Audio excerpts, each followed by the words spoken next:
Let's field strip the M4 service rifle. First, as with any weapon, make sure that the rifle is clear and safe so that before you start taking it apart.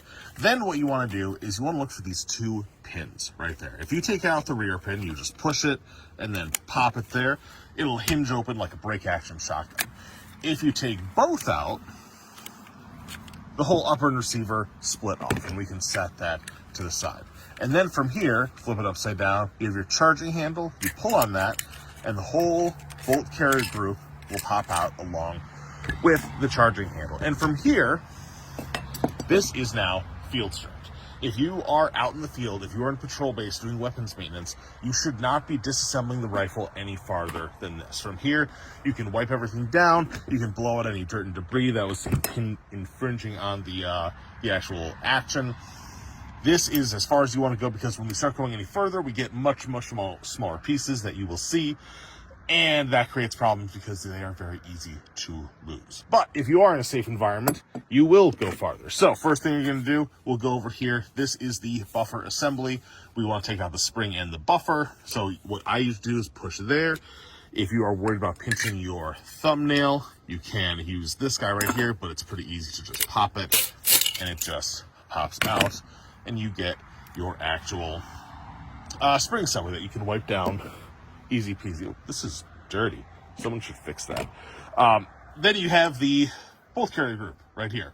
This whole thing is held together by the firing pin retaining pin. This little guy right there. So you get your fingernail in there, you can pull him out, and now the firing pin drops free, just like that. And then from there, you have, push this guy in, you have the cam pin that rotates, and also, if you get it aligned right, pops out, which allows the bolt to drop free. And now your rifle is fully assembled, and you can do all the cleaning and everything that you need to do from here. But you can see how small this stuff is. This is why you don't want to do this out in the field. You will lose this, and if you lose this little guy, it's a nightmare, and your rifle will not work properly. So to put it all back together, we just do everything in reverse order. Bolt slides in, but note right here, if you can focus, the hole right there is open on one side, and then here it has these little divots right there. So the pin will not go in that side. So when you go and make sure that's the side, you push it in right there, line it up about so. Your cam pin then slides in there, drops into place, and then rotates 90 degrees so it can flick forward, just like that. Once it's flipped forward, you can drop your firing pin down, just like that, and lock it in place with the firing pin retaining pin. Now, make sure it goes all the way in right there.